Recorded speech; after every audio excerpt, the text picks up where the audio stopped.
ಮಣ್ಣು. ಈ ಜಗತ್ತಿನಲ್ಲಿ ಏನೇ ಕ್ರೈಮ್ ಆಗಲಿ ಅದರ ಹಿಂದಿರೋದು ಈ ಮೂರೇ ಕಾರಣ. ಈ ಸ್ಟೋರಿ ನೋಡಿದ್ರೆ ಅದಕ್ಕೆ ಧರ್ಮವನ್ನು ಸೇರಿಸಬೇಕು.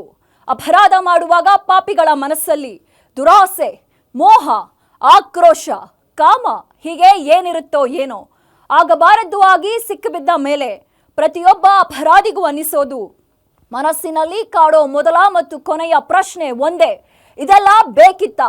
ಭಾರತದ ಯುದ್ಧಕ್ಕೆ ಹೆದರಿಕೊಂಡಿರೋ ಪಾಕಿಸ್ತಾನಕ್ಕೂ ಅದೇ ಅನ್ನಿಸ್ತಿದೆ. ಇದೇ ಹೊತ್ತಿನ ಸ್ಪೆಷಲ್ ಯುದ್ಧ ಫಿಕ್ಸ್ ಭಾಗ 7 ಪುಕ ಪುಕ ಪಾಕಿಸ್ತಾನ.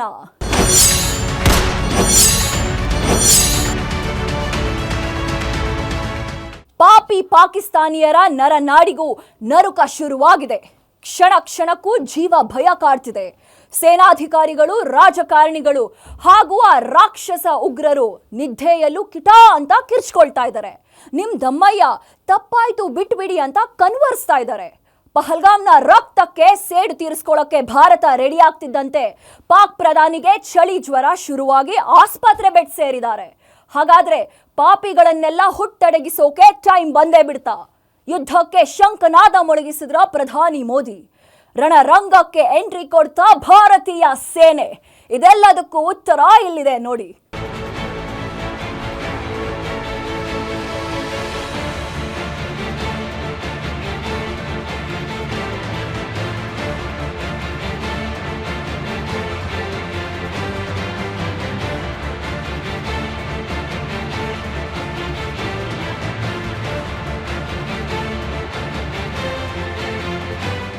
ಉರಿ ದಾಳಿಗೆ ಸರ್ಜಿಕಲ್ ಸ್ಟ್ರೈಕ್, ಪುಲ್ವಾಮಾ ದಾಳಿಗೆ ಏರ್ ಸ್ಟ್ರೈಕ್, ಪಹಲ್ಗಾಮ್ ದಾಳಿಗೆ ಪಾಪಿ ಪಾಕಿಸ್ತಾನ್ ಶೇಕ್ ದಂಡಂ ದಶಗುಣಂ.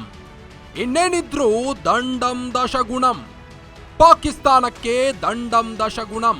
ಭಾರತದ ಸೈನಿಕರು ಜಪಿಸ್ತಿರೋದು ಇದೊಂದೇ ಮಂತ್ರ. ಈ ಮಂತ್ರದೊಂದಿಗೆ ಯುದ್ಧ ತಂತ್ರ ಮಾಡಿದ್ದಾಗಿದೆ. ಪಹಲ್ಗಾಮ್ನಲ್ಲಿ ನೆತ್ತರು ಹರಿಸಿದ ಉಗ್ರರನ್ನ ಹುಟ್ಟಡಗಿಸೋ ಟೈಮ್ ಬಂದೇ ಬಿಟ್ಟಿದೆ. ಪಾಕಿಸ್ತಾನಕ್ಕೆ ಭಾರತದ ತಾಕತ್ತು ತೋರಿಸೋದು ಬಾಕಿ ಇದೆ. ಯಾವ ಕ್ಷಣದಲ್ಲಿ ಬೇಕಾದರೂ ಪಾಕಿಸ್ತಾನ್ ಒಡಿಸಾಗಬಹುದು. ಹಾಗೆ ಆಗುತ್ತೆ ಅನ್ನೋ ಭಯ ಪಾಪಿಗಳಿಗೆ ಕಾಡ್ತಾ ಇದೆ.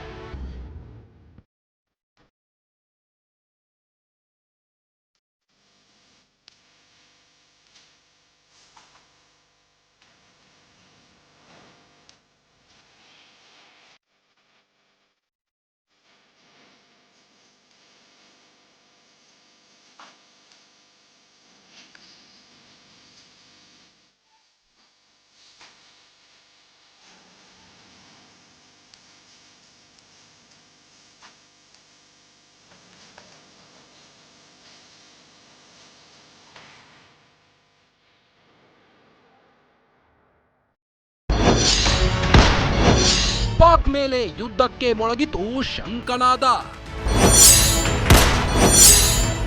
ರಕ್ತ ಪಿಪಾಸುಗಳಿಗೆ ಶುರುವಾಯಿತು ನಡುಕ ದಿಗಿಲು. ಮಿಡ್ ನೈಟ್ ನಲ್ಲಿ ಕಿಟಾರ್ ಅಂತ ಕಿರುಚಿದ ಭಾರತ ಯುದ್ಧಕ್ಕೆ ರೆಡಿಯಾಗಿದೆ. ಸದ್ಯದಲ್ಲೇ ವಾರ್ ಸ್ಟಾರ್ಟ್ ಮಾಡಲಿದೆ. ಆಗಲೇ ಶತ್ರು ರಾಷ್ಟ್ರ ಪಾಕಿಸ್ತಾನ ನಡುಗಿ ಹೋಗಿದೆ.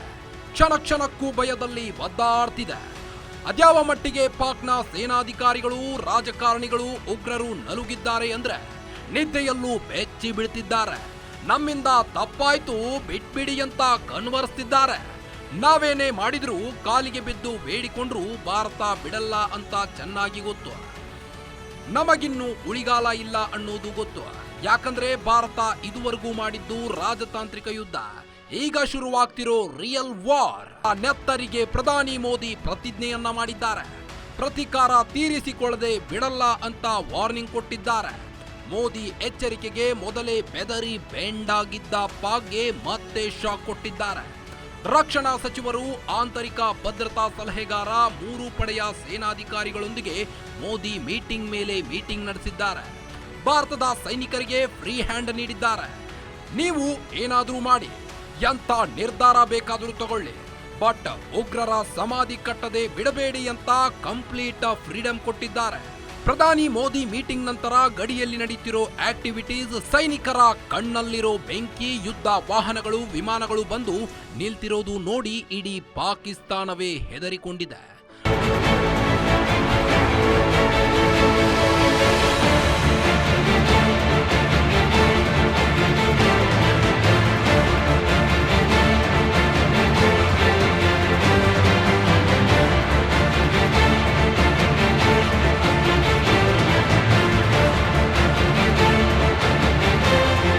ನಮ್ಮತ್ರನೂ ನ್ಯೂಕ್ಲಿಯರ್ ಬಾಂಬ್ಗಳಿವೆ, ಅದನ್ನ ಭಾರತಕ್ಕೆ ಅಂತಲೇ ಇಟ್ಟಿರೋದು ಅಂತ ಬೊಬ್ಬೆ ಹೊಡೆದಿದ್ದೇನು?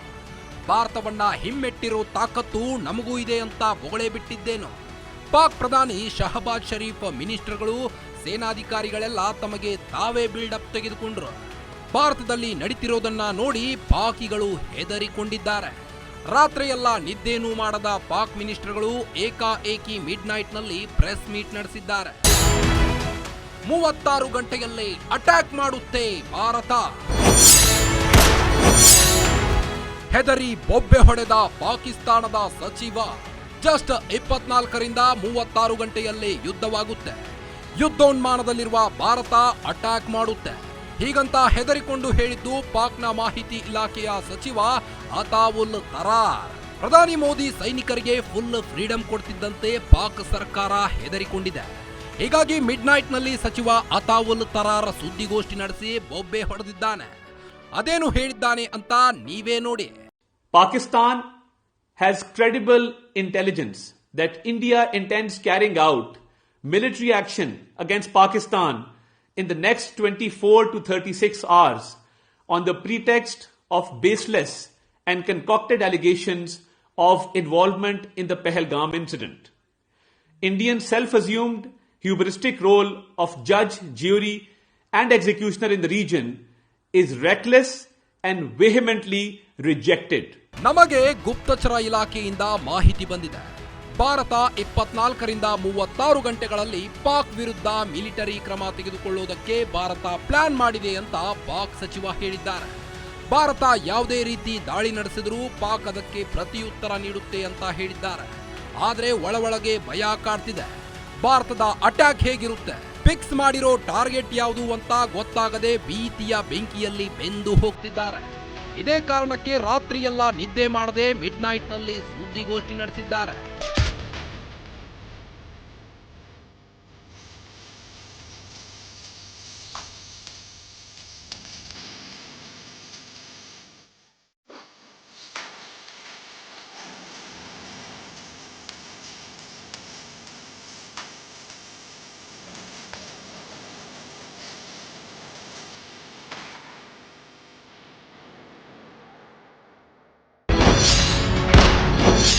ಯುದ್ಧದ ಭಯಕ್ಕೆ ಪಾಕ್ ಪ್ರಧಾನಿಗೆ ಚಳಿ ಜ್ವರ ಬಂತ.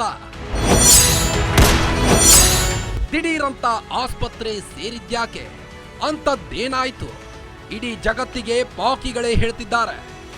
ಇನ್ನು 36 ಗಂಟೆಯಲ್ಲಿ ಭಾರತ ನಮಗೆ ಕೊನೆ ಮೂಳೆ ಹೊಡೆಯುತ್ತೆ ಅಂತ. ಇನ್ನೆರಡು ದಿನದಲ್ಲಿ ಭಾರತ ವಾರ್ ಮಾಡೇ ಮಾಡುತ್ತೆ ಅಂತ ಜಗತ್ತಿಗೆ ಗೊತ್ತಾಗಿದೆ.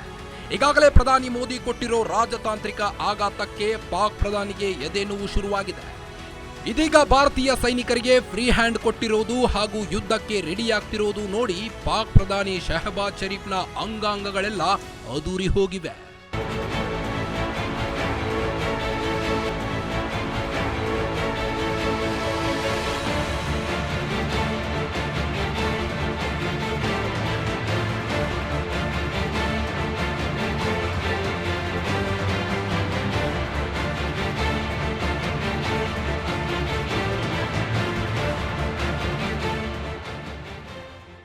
ಪಾಕ್ ಪ್ರಧಾನಿ ಶಹಬಾಜ್ ಶರೀಫ್ ದಿಢೀರಂತ ಆಸ್ಪತ್ರೆ ಸೇರಿದ್ದಾರೆ. ರಾವಲ್ಪಿಂಡಿಯ ಹೈಟೆಕ್ ಆಸ್ಪತ್ರೆಗೆ ಸೇರಿಸಲಾಗಿದೆ. ಮೊದಲೇ ಮೂಲವ್ಯಾಧಿ ಸಮಸ್ಯೆಯಿಂದ ಶಹಬಾಜ್ ಒದ್ದಾಡ್ತಿದ್ರು. ಭಾರತದ ಪ್ರತೀಕಾರ ಹೇಗಿರುತ್ತೆ ಅಂತ ನೆನೆಸಿಕೊಂಡೇ ಮೂಲವ್ಯಾಧಿ ಜಾಸ್ತಿಯಾಗಿರಬೇಕು ಅನ್ಸುತ್ತೆ.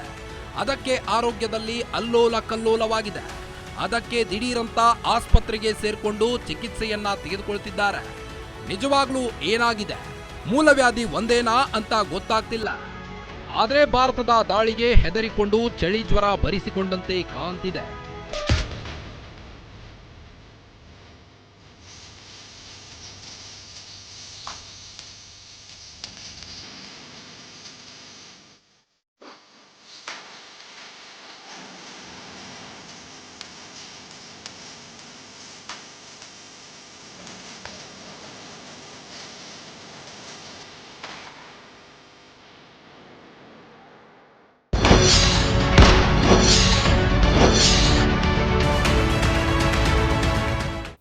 ಪಾಪಿ ಪಾಕಿಸ್ತಾನ ಮೊದಲೇ ನರಕ, ಅರಾಜಕತೆ, ದುರಾಡಳಿತ ತಾಂಡವ ಆಡ್ತಿದೆ. ಉಗ್ರರ ಅಟ್ಟಹಾಸ ಎಲ್ಲೆ ಮೀರಿದೆ. ಒಂದೊಂದು ರೂಪಾಯಿಗೂ ಅಲೆದಾಡ್ತಿರೋ ಪಾಕ್ಗೆ ಕಂಡವರ ಹತ್ರ ಭಿಕ್ಷೆ ಬೇಡ್ತಿದೆ. ಭಾರತದ ಯುದ್ಧ ಭೀತಿಯಿಂದ ಟ್ಯಾಂಕರ್ಗಳಿಗೆ ಡೀಸೆಲ್ ಹಾಕ್ಸೋಕು ನಯಾ ಪೈಸೆ ಇಲ್ಲದೆ ಪ್ಲೀಸ್ ಕೊಡಿ ಅಂತ ಕೇಳ್ಕೊಳ್ತಿದೆ. ಕಿತ್ಕೊಂಡು ತಿನ್ನೋ ಸ್ಥಿತಿಯಲ್ಲಿದ್ರೂ ಯುದ್ಧಕ್ಕೆ ತಿರುಗೇಟು ಕೊಡ್ತೀವಿ ಅಂತ ಬೊಬ್ಬೆ ಹೊಡಿತಿದೆ. ಅಷ್ಟಕ್ಕೂ ಪಾಕ್ನ ದುಸ್ಥಿತಿ ಹೇಗಿದೆ ಗೊತ್ತಾ? ತೋರಿಸ್ತೀವಿ ನೋಡಿ.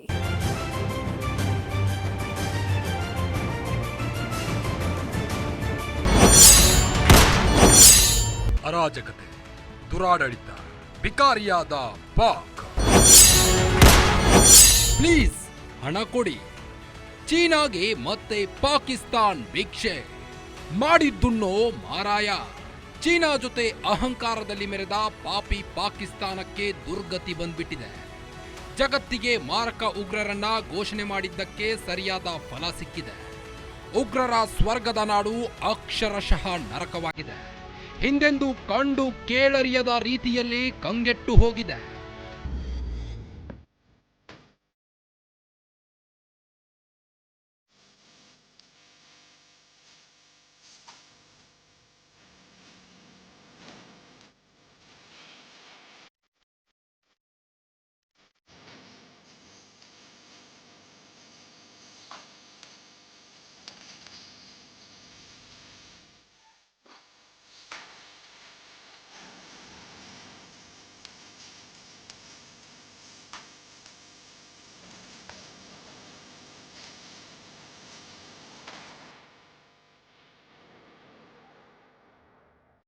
ಪಾಪಿಗಳ ರಾಷ್ಟ್ರದಲ್ಲಿ ಅಗತ್ಯ ವಸ್ತುಗಳ ಬೆಲೆ ಗಗನಕ್ಕೇರಿದೆ. ಸಾಮಾನ್ಯ ಜನರಿಗೆ ಅವುಗಳ ಬೆಲೆ ಕೇಳಿದ್ರೇನೆ ಎದೆ ನಡುಗುವಂತಾಗಿದೆ. ಆ ಪರಿಯಾಗಿ ಅಗತ್ಯ ವಸ್ತುಗಳ ಬೆಲೆ ಏರಿಕೆಯಾಗಿದೆ. ಮಿತಿ ಮೀರಿದ ಹಣದುಬ್ಬರದಿಂದ ಪಾಕ್ನಲ್ಲಿ ಜನ ಹಸಿವಿನ ಸಂಘರ್ಷವನ್ನ ಎದುರಿಸುತ್ತಿದ್ದಾರೆ. ದೇಶದ ಅರ್ಧದಷ್ಟು ಜನ ಹಸಿವಿನಿಂದ ನರಳಾಡ್ತಿದ್ದಾರೆ. ಕೈಗೆಟಕುವ ದರದಲ್ಲಿ ಯಾವ ವಸ್ತುವು ಸಿಗದೆ ಚಿಕ್ಕ ಮಕ್ಕಳಿಂದ ಹಿಡಿದು ವೃದ್ಧರು ಹೋರಾಟವನ್ನ ಮಾಡ್ತಿದ್ದಾರೆ. ದೇಶದಲ್ಲಿ ಇಷ್ಟೆಲ್ಲ ಆಗುತ್ತಿದ್ರೂ ಪ್ರಧಾನಿ ಶರೀಫ್ ಆಗಲಿ ಅಥವಾ ಸೇನೆ ಅಧಿಕಾರಿಗಳು ಚಿಂತೆ ಮಾಡಿಲ್ಲ. ಕಿತ್ಕೊಂಡು ತಿನ್ನೋ ಸ್ಥಿತಿಯಲ್ಲೂ ಪಹಲ್ಗಾಮ್ನಲ್ಲಿ ಉಗ್ರರ ದಾಳಿ ಮಾಡಿಸಿದೆ.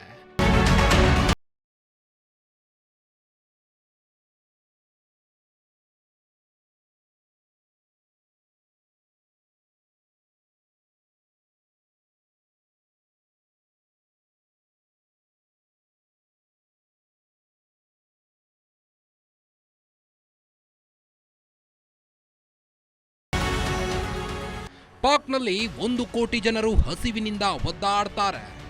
ಜೂನ್ ಹೊತ್ತಿಗೆ ಪಾಕ್ನಲ್ಲಿ ಹಣದುಬ್ಬರ 5.5% 7.5% ಏರಿಕೆಯಾಗುವ ಭೀತಿ ಇದೆ. ಪಾಕ್ನಲ್ಲಿ ಈಗಾಗಲೇ ಅಗತ್ಯ ವಸ್ತುಗಳ ಬೆಲೆ ಏರಿಕೆಯಾಗಿದೆ. ಅಕ್ಕಿ ಬೆಲೆ ಪ್ರತಿ ಕೆಜಿಗೆ 340 ರೂಪಾಯಿಗೆ ಏರಿಕೆಯಾಗಿದೆ. ಚಿಕನ್ ಬೆಲೆ ಕೆಜಿಗೆ 800 ರೂಪಾಯಿ ಆಗಿದೆ. ಇನ್ನು ತರಕಾರಿ ಹಣ್ಣುಗಳ ಬೆಲೆ ಕೇಳೋದೇ ಬೇಡ, ಗಗನಕ್ಕೇರಿದೆ. ಕಳೆದ ವರ್ಷ ಮಾರ್ಚ್ ತಿಂಗಳಲ್ಲೇ ಪಾಕ್ IMFನಿಂದ $2 ಬಿಲಿಯನ್ ಸಾಲ ಮಾಡಿತ್ತು. ಇದರಿಂದ ಪಾಕ್ನಲ್ಲಿ ಹಣದುಬ್ಬರ ಸ್ವಲ್ಪ ನಿಯಂತ್ರಣಕ್ಕೆ ಬಂದಿತ್ತು. ಇದೀಗ ಮತ್ತೆ ಹಣದುಬ್ಬರ ಏರಿದೆ. ಅದಕ್ಕೀಗ ಆಪ್ತ ಸ್ನೇಹಿತ ಚೀನಾದ ಬಳಿ ಭಿಕ್ಷೆ ಬೇಡ್ತಿದೆ.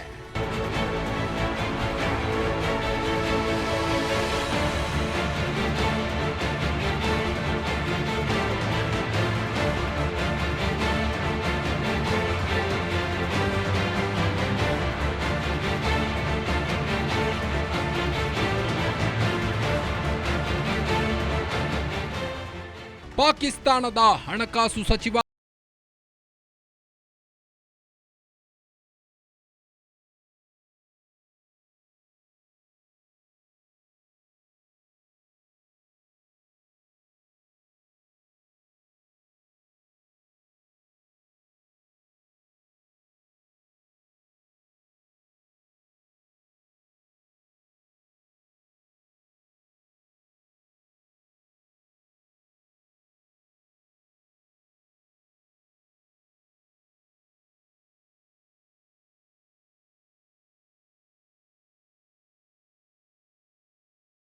ನೀವು ಇಷ್ಟೊತ್ತು ನೋಡಿದ್ದು ಗ್ಯಾರಂಟಿ ನ್ಯೂಸ್. ಆದರೆ ಈಗ ಗ್ಯಾರಂಟಿ ನ್ಯೂಸ್ನಲ್ಲಿ ಪಾಕಿಸ್ತಾನ್ ನ್ಯೂಸ್ ಬರುತ್ತೆ. ಕನ್ಫ್ಯೂಸ್ ಆಗಬೇಡಿ. ಅಲ್ಲಿನ ಟಿವಿ ಮಾಧ್ಯಮಗಳೆಲ್ಲ ಪಾಕಿಸ್ತಾನ ಪಾಪರ್ ಆಗಿರೋದ್ರ ಬಗ್ಗೆ ಚರ್ಚೆಗಳು ನಡೀತಿವೆ. ಯುದ್ಧ ಟ್ಯಾಂಕರ್ಗೂ ಡೀಸೆಲ್ ಇಲ್ಲ, ದುಡ್ಡಿಲ್ಲ ಅಂತ ಗೋಳಾಡ್ತಿವೆ. ಅದನ್ನ ತೋರಿಸ್ತೀವಿ ನೋಡಿ. जनरल कमर जावेद बाजवा जो है उसने कश्मीर पे जो सौदा किया उसकी अभी तक डिटेल जो है वो कौम के सामने नहीं आई. मैंने क्या लफ्ज़ इस्तेमाल किया है? सौदा.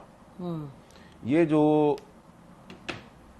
उन्होंने इंडिया के साथ line of control cease fire किया था, उस सीज फायर के फौरन बाद मोदी ने पाकिस्तान का दौरा करना था.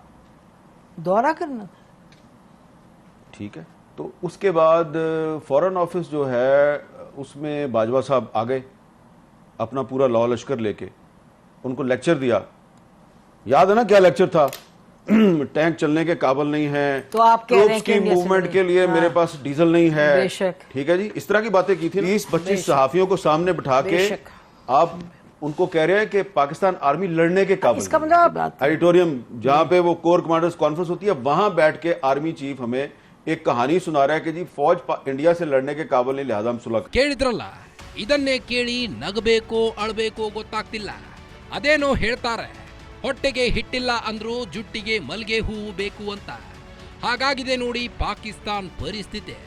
ಯುದ್ಧ ಟ್ಯಾಂಕರ್ಗಳಿಗೆ ಡೀಸೆಲ್ ಹಾಕಿಸೋಕೆ ಗತಿ ಇಲ್ಲ. ಇವರು ಭಾರತದ ದಾಳಿಗೆ ತಿರುಗೇಟು ಕೊಡ್ತಾರಂತೆ ನೋಡಿ.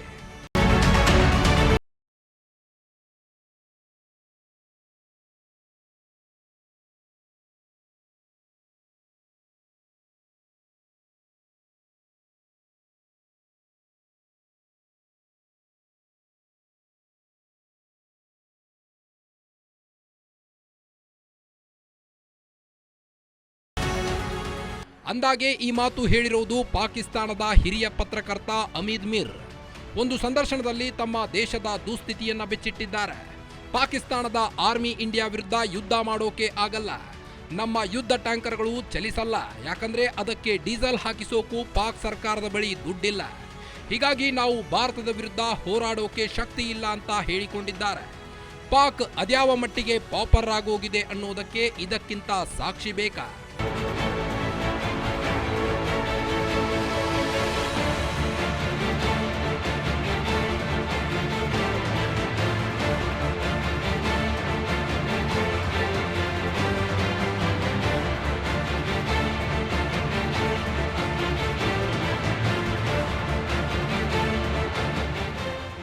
ಪಾಕ್ನ ಸಚಿವರು, ಸೇನಾಧಿಕಾರಿಗಳು ನೋಡಿದ್ರೆ ಭಾರತದ ಮೇಲೆ ನ್ಯೂಕ್ಲಿಯರ್ ಬಾಂಬ್ ಹಾಕ್ತೀವಿ ಅಂತ ಬೆದರಿಕೆ ಹಾಕ್ತಾರೆ. ಅಸಲಿಯತ್ತು ಏನಂದ್ರೆ ಯುದ್ಧ ಟ್ಯಾಂಕರ್ಗಳಿಗೆ ಡೀಸೆಲ್ ಹಾಕಿಸೋಕು ದುಡ್ಡಿಲ್ಲ ಅಂತ ಪಾಕಿಗಳಿಂದಲೇ ಜಗತ್ತಿಗೆ ಗೊತ್ತಾಗ್ತಿದೆ. ಆರ್ಥಿಕ ಹಿಂಜರಿತದಿಂದ ಕಂಗೆಟ್ಟು ಹೋಗಿರೋ ಪಾಕಿಸ್ತಾನದಲ್ಲಿ ಏನಂದ್ರೆ ಏನೇನೂ ಇಲ್ಲ. ದೇಶ ನಡೆಸೋಕು ದುಡ್ಡಿಲ್ಲ. ದೇಶದಲ್ಲಿ ಕೇವಲ 12 ಗಂಟೆ ಮಾತ್ರ ಕರೆಂಟ್ ಇರುತ್ತೆ. 6 ತಿಂಗಳಿಂದ ಪಾಕಿಗಳ ಮನೆಯಲ್ಲಿ ಸಿಲಿಂಡರ್ಗಳೇ ಇಲ್ಲ. ಯಾವ ಅಭಿವೃದ್ಧಿ ಕಾರ್ಯಗಳು ನಡೆದಿಲ್ಲ, ಏನೂ ಆಗಿಲ್ಲ. ಎಲ್ಲ ದುಡ್ಡನ್ನು ನ್ಯೂಕ್ಲಿಯರ್ ತಯಾರಿಕೆಗೆ ಬಳಸಲಾಗುತ್ತಿದೆ ಅಂತೆ. ಹೀಗಾಗಿ ಯುದ್ಧದ ಟ್ಯಾಂಕರ್ಗಳಿಗೆ ಡೀಸೆಲ್ ಹಾಕಿಸೋಕು ದುಡ್ಡಿಲ್ಲದಂತಾಗಿದೆ. ಬರ್ಬಾದಾಗಿದ್ರೂ ಪಾಕಿಸ್ತಾನ ಕಂತ್ರಿ ಬುದ್ಧಿ ಬಿಟ್ಟಿಲ್ಲ.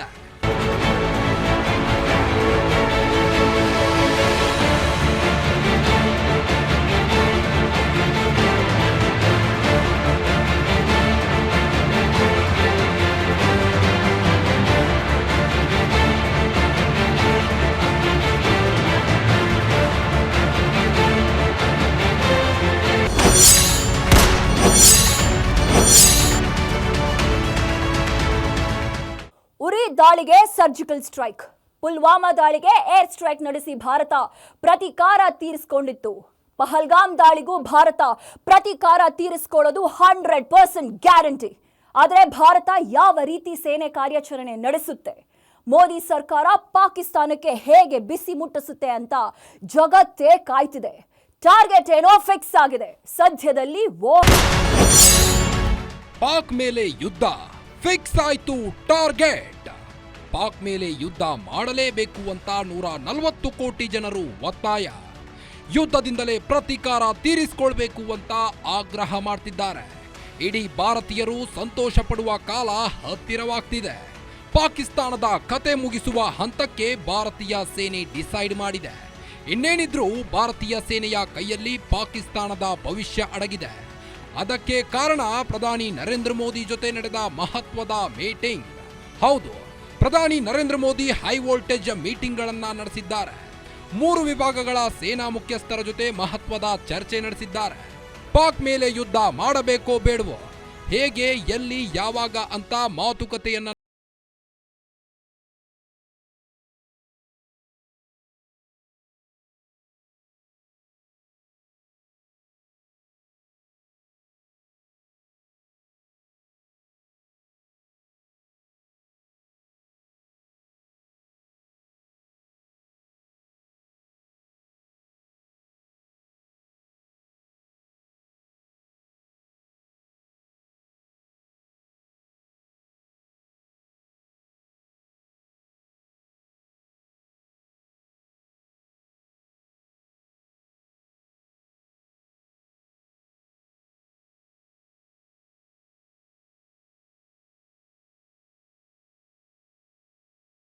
POKಯ ಉಗ್ರರ ನೆಲೆ.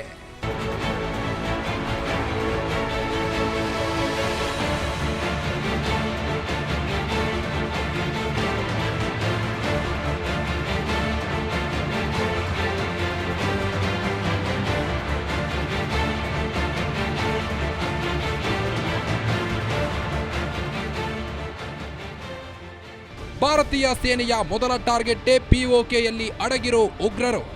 ಮೊದಲು POKಯಿಂದಲೇ ಶತ್ರುಗಳ ಸಂಹಾರಕ್ಕೆ ಸಿದ್ಧತೆಯನ್ನ ನಡೆಸಲಾಗುತ್ತಿದೆ. ಪಾಕ್ ಆಕ್ರಮಿತ ಪ್ರದೇಶದ ಒಳಗೆ ನುಗ್ಗಿ ದಾಳಿ ಸಾಧ್ಯತೆ ಇದೆ. ಈ ಸಂಬಂಧಿಸಿದಂತೆ ವಾಯುಸೇನೆ ಹಾಗೂ ಭೂಸೇನೆ ಅಧಿಕಾರಿಗಳಿಂದ ತಯಾರಿ ನಡೆಯುತ್ತಿದೆ. ಉಗ್ರರ ನೆಲೆ ಸಂಪೂರ್ಣ ಧ್ವಂಸ ಮಾಡಲು ನಿರ್ಧಾರ ಮಾಡಲಾಗಿದೆ. ಅದಕ್ಕಾಗಿ ಇಲ್ಲಿವರೆಗೂ 46 ಉಗ್ರರ ನೆಲೆಗಳನ್ನ ಭಾರತೀಯ ಸೇನೆ ಗುರುತಿಸಿದೆ. ಇನ್ನು ಭಾರತದ ಟಾರ್ಗೆಟ್ ಗೊತ್ತಾಗುತ್ತಿದ್ದಂತೆಯೇ ಪಾಕ್ ಸೇನೆ ಉಗ್ರರ ನೆಲೆಯಿಂದ ಅವರನ್ನು ಬೇರೆಡೆಗೆ ಶಿಫ್ಟ್ ಮಾಡಿದೆ. ಹೀಗಾಗಿ ಪಾಕ್ ಬಿಚ್ಚಿಟ್ಟಿರುವ ಉಗ್ರರ ಸ್ಥಳಗಳನ್ನ ಪತ್ತೆ ಮಾಡಿ ಅಟ್ಯಾಕ್ ಮಾಡಬಹುದು. ಒಟ್ಟಾರೆಯಾಗಿ ಮುಂದಿನ 36 ಗಂಟೆಯಲ್ಲಿ ಸೇನೆ ದಾಳಿ ಸಾಧ್ಯತೆ ಇದೆ. ಪ್ರಧಾನಿ ಮೋದಿ ಕಡೆಯಿಂದ ಗ್ರೀನ್ ಸಿಗ್ನಲ್ ಸಿಕ್ಕಿ ಫ್ರೀಡಂ ಸಿಕ್ಕಿದೆ. ಪ್ರತಿಕಾರದ ದಾಳಿಗೆ ಟಾರ್ಗೆಟ್ ಕೂಡ ಫಿಕ್ಸ್ ಆಗಿದೆ. ಹೀಗಿರೋದು ಒಂದೇ ಒಂದು ಬಾಕಿ, ಪಾಕ್ನ ಹುಟ್ಟಡಗಿಸೋದು. ಅದು ಸದ್ಯದಲ್ಲೇ ನಡೆಯಲಿದೆ. ಈ ಯುದ್ಧದ ಭೀತಿಯಲ್ಲಿರೋ ಪಾಕ್ಗೆ ಇದೆಲ್ಲ ಬೇಕಿತ್ತಾ ಅಂತಿದೆ. ಇದೇ ಹೊತ್ತಿನ ಸ್ಪೆಷಲ್. ಇದು ಗ್ಯಾರಂಟಿ ನ್ಯೂಸ್. ಸುದ್ದಿ ಖಚಿತ, ನ್ಯಾಯ ನಿಶ್ಚಿತ.